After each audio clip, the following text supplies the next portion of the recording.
ऐसे लोगों के फिर भगवान को भी सड़क पे दौड़ते हुए दिखाते हैं।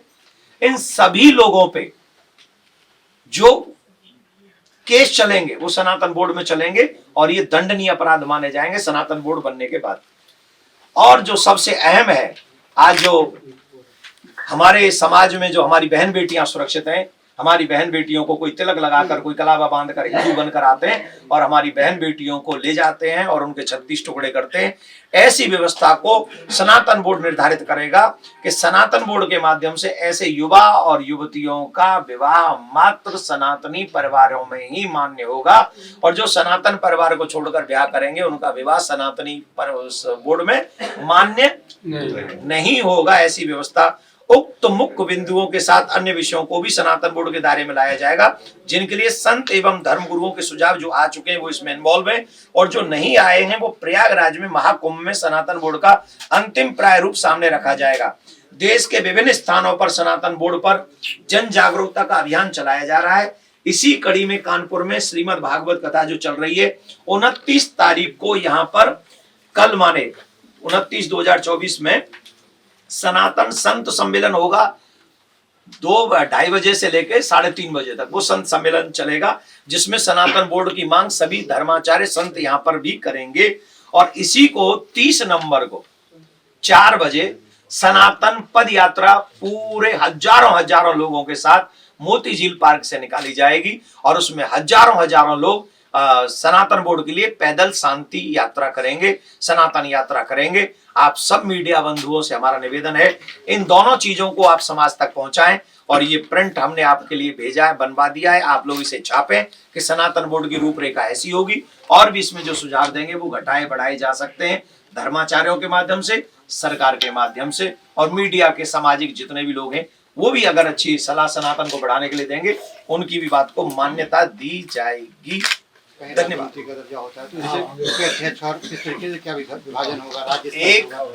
एक बोर्ड जो केंद्रीय बोर्ड होगा, वो केंद्रीय बोर्ड शंकराचार्यों के माध्यम से बनाया जाएगा। उनको संचालित हमारे शंकराचार्य करेंगे, वो व्यक्ति नहीं करेगा।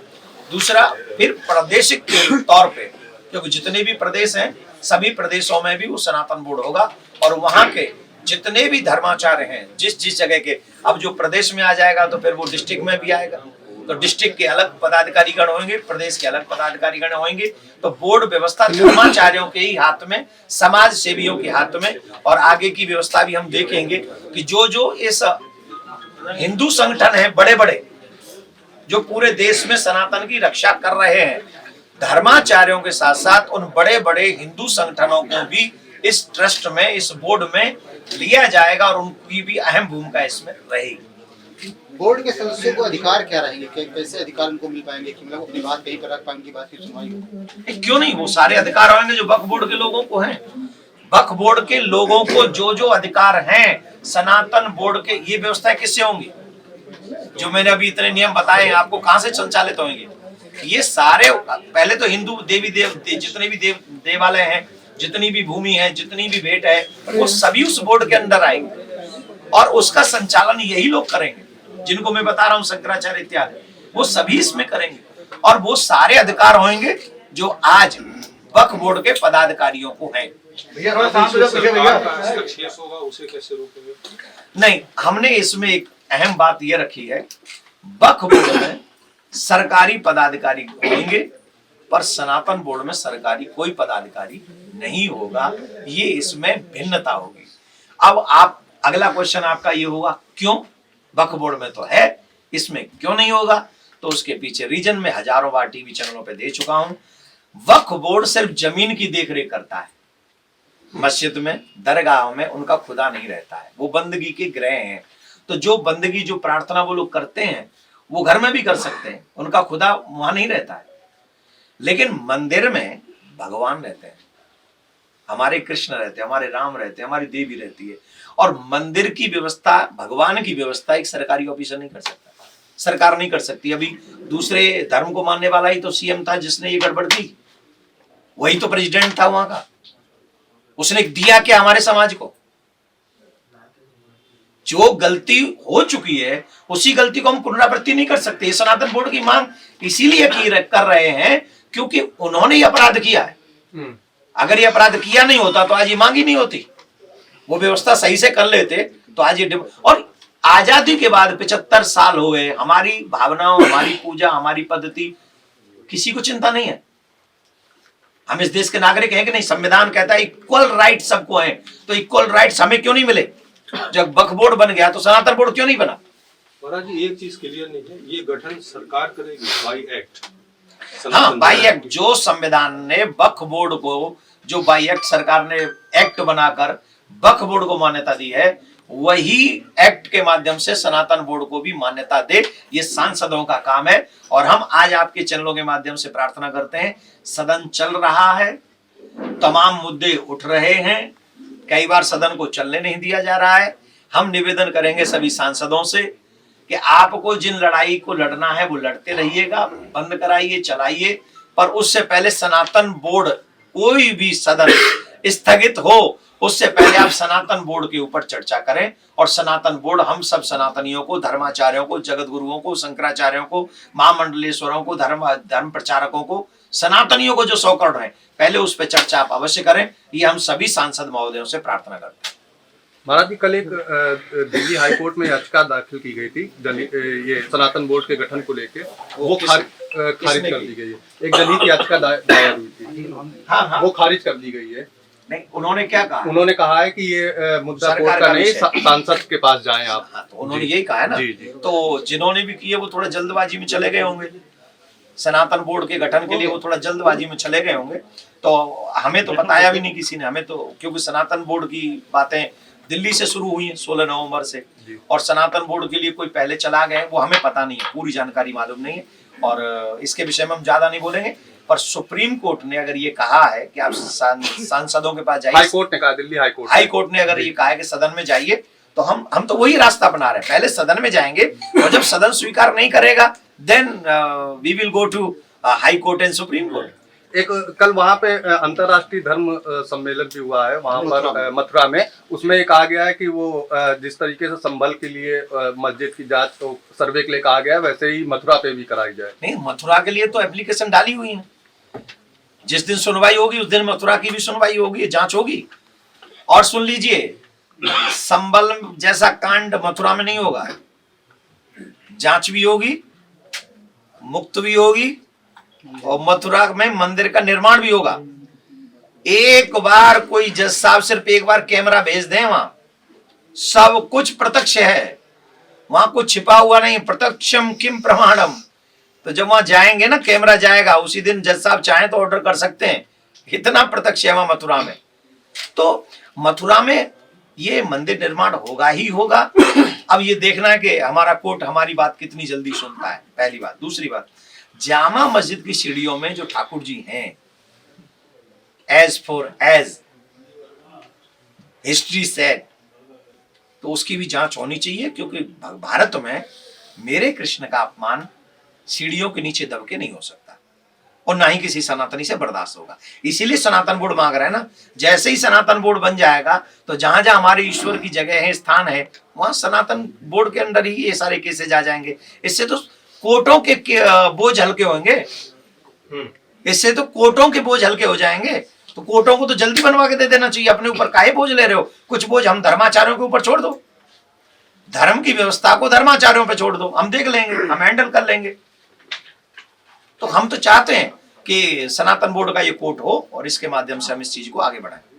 आपने कहा संसद ने मामले को उठा थी, सरकार की तरफ से अभी सनातन बोर्ड को लेकर कोई जिम्मेदार बयान या कोई ऐसा वक्तव्य नहीं आया कि सरकार गंभीर दिख रही है इस सनातन बोर्ड को लेकर। देखिए, सरकार पहले हो सकता है सनातनियों को देख रही हो कि सनातनी कितने गंभीर है।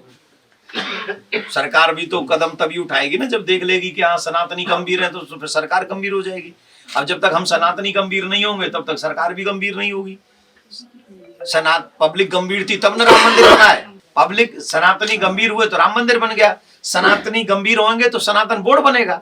और अभी तो सदन शुरू हुई है, मुझे लगता है अभी बहुत समय है, कोई ना कोई बयान, कोई ना कोई सरकार की तरफ से पॉजिटिव रिस्पांस सनातनियों के लिए आएगा। और हम तो विपक्षियों से कह रहे हैं, अगर सरकार ना उठाए तो राहुल गांधी को उठाना चाहिए। हम तो आशा करते हैं कि राहुल गांधी जी और अखिलेश जी और जो शरद पवार जी की पार्टी और जो उद्धव ठाकरे जी की पार्टी, उद्धव बाला साहब ठाकरे कितने बड़े हिंदुत्ववादी आदमी, उस जैसा आदमी नहीं। तो उनकी सरकार को उठा देना चाहिए, सनातन बोर्ड बनाओ, उनके लोग उठा दें। सदन में तो हम सभी पार्टियों को कह रहे हैं कि आप हमारे सनातन बोर्ड में हमारा साथ दो। इसमें सरकार से भी आशा है, विपक्ष से भी आशा है, और देखते हैं पहला कदम कौन उठाता है उसके। महाराज जी, सनातन धर्म बोर्ड को लेकर के पहला कदम तो आप ही ने बढ़ा लिया आगे काफी।